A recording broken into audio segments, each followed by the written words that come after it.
क्या आपने कभी सोचा है कि क्या आज भी धरती पर कोई ऐसा योद्धा जीवित हो सकता है जो हजारों साल पहले महाभारत में लड़ा हो? कोई ऐसा इंसान जिसे मरने का श्राप न मिला हो बल्कि अमरता का बोझ मिला हो? एक ऐसा योद्धा जो न कभी हारा न कभी मरा, लेकिन फिर भी उसका जीवन एक अंतहीन सजा बन गया। हम बात कर रहे हैं अश्वत्थामा की, महाभारत के सबसे रहस्यमयी पात्र की। ऐसा योद्धा जिसे भगवान कृष्ण ने स्वयं श्राप देकर अमर कर दिया और धरती पर भटकने के लिए छोड़ दिया। क्या वह आज भी जीवित है? क्या वह आज भी हिमालय या जंगलों में छुपकर घूम रहा है? आज का यह वीडियो इसी रहस्य पर आधारित है। अश्वत्थामा, क्या वह आज भी धरती पर जीवित है? महाभारत एक ऐसा महाकाव्य है जिसमें हर पात्र अपने आप में एक गूढ़ गाथा है, लेकिन अश्वत्थामा की कहानी सबसे अलग है। वह द्रोणाचार्य का पुत्र था, वही द्रोणाचार्य जो कौरव और पांडव दोनों के गुरु थे। अश्वत्थामा जन्म से ही असाधारण था।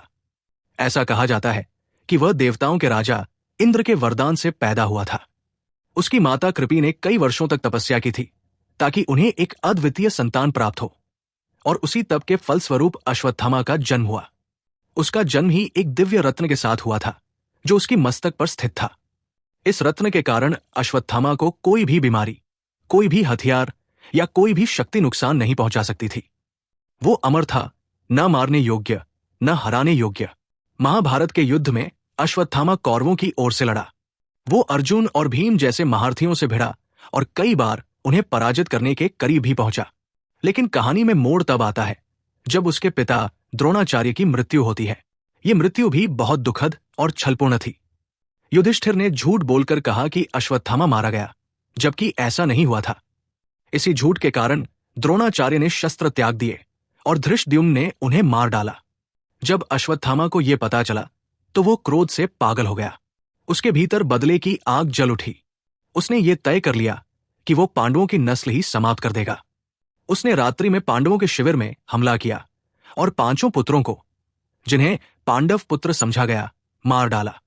ये पुत्र वास्तव में द्रौपदी और पांडवों के थे, और द्रौपदी का दुख उस समय असहनीय हो गया। इस नृशंस कार्य के कारण भगवान श्री कृष्ण ने अश्वत्थामा को श्राप दिया, तू हजारों वर्षों तक धरती पर जीवित रहेगा। तुझे न मृत्यु मिलेगी, न शांति, न मानवीय संगति। तेरे माथे का दिव्य रत्न मैं छीन लेता हूं। तू सड़ता रहेगा, पीड़ित रहेगा, लेकिन मरेगा नहीं। अब प्रश्न ये उठता है, क्या यह श्राप सच हुआ? क्या अश्वत्थामा आज भी जीवित है? क्या कोई इंसान हजारों वर्षों तक जीवित रह सकता है? क्या ऐसे लोग आज भी हैं जिन्होंने अश्वत्थामा को देखा है? भारत के कई क्षेत्रों में ऐसी लोक कथाएं हैं जो कहती हैं कि अश्वत्थामा अब भी जीवित है। खासकर मध्य प्रदेश के बुरहानपुर, विदिशा, उज्जैन और गुजरात के गिरनार पर्वत में कई लोग दावा करते हैं कि उन्होंने एक लंबा, अजीब सा व्यक्ति देखा है जिसकी मस्तक पर एक घाव है जो कभी भरता नहीं।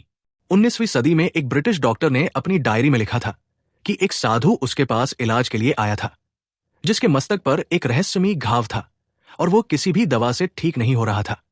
डॉक्टर ने दावा किया कि वो साधु खुद को अश्वत्थामा कहता था और उसके पास ऐसी बातें थी जो आम इंसान नहीं जान सकता।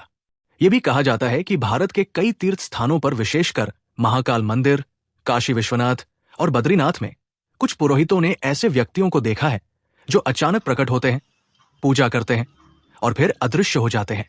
उनका पहनावा, उनका व्यवहार और उनकी आंखों की चमक बिल्कुल अलग होती है।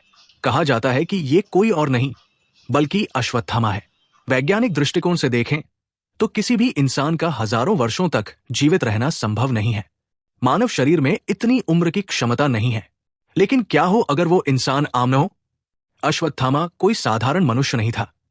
वो एक दिव्य योद्धा था। उसके पास ब्रह्मास्त्र जैसी शक्तियां थी। उसका रत्न सिर्फ शक्ति का नहीं, अमरता का प्रतीक भी था। भगवान कृष्ण ने जब वो रत्न उससे छीन लिया तो वो अमर तो रहा, लेकिन एक शापित जीवन के साथ। ये अमरता एक वरदान नहीं बल्कि सजा बन गई। कुछ लोग मानते हैं कि अश्वत्थामा हिमालय की गुफाओं में तपस्या कर रहा है। योगियों और सिद्ध पुरुषों के अनुसार ऐसे अमर आत्माएं समय समय पर प्रकट होती है, लेकिन आम जनों से दूर रहती है। उनके पास अभी भी ज्ञान है, शक्ति है, लेकिन वे दुनिया से कटे हुए हैं क्योंकि उन्हें शांति नहीं मिली है। धार्मिक दृष्टिकोण से अश्वत्थामा का अमरत्व एक प्रतीक भी हो सकता है। ये उस कर्म का फल है जो उसने क्रोध और द्वेष में आकर किया। ये हमें यह सिखाता है कि किसी भी शक्ति का गलत उपयोग अंत में दुख ही लाता है। चाहे आप कितने भी शक्तिशाली क्यों न हो, अगर आपके कर्म सही नहीं है तो परिणाम घातक ही होते हैं। अश्वत्थामा की कथा हमें कई महत्वपूर्ण बातें सिखाती है। शक्ति के साथ संयम आवश्यक है। भावनाओं में बहकर निर्णय नहीं लेना चाहिए। बदले की आग पूरे जीवन को जला सकती है, और सबसे बड़ी बात, अमरता भी एक श्राप बन सकती है। तो दोस्तों, अगली बार जब आप हिमालय की ओर जाएं या किसी प्राचीन मंदिर में जाएं तो ध्यान से देखिए। हो सकता है कोई लंबे बालों वाला, साधारण वस्त्रों में शांत लेकिन तेज नजर वाला व्यक्ति आपको दिखे। कौन जानता है, वो अश्वत्थामा हो सकता है। अगर आपको ये वीडियो अच्छा लगा तो लाइक कीजिए, सब्सक्राइब कीजिए और कमेंट करके बताइए कि क्या आप अश्वत्थामा पर विश्वास करते हैं। क्या आप मानते हैं कि वो आज भी हमारे बीच कहीं न कहीं जीवित है। जय श्री कृष्ण।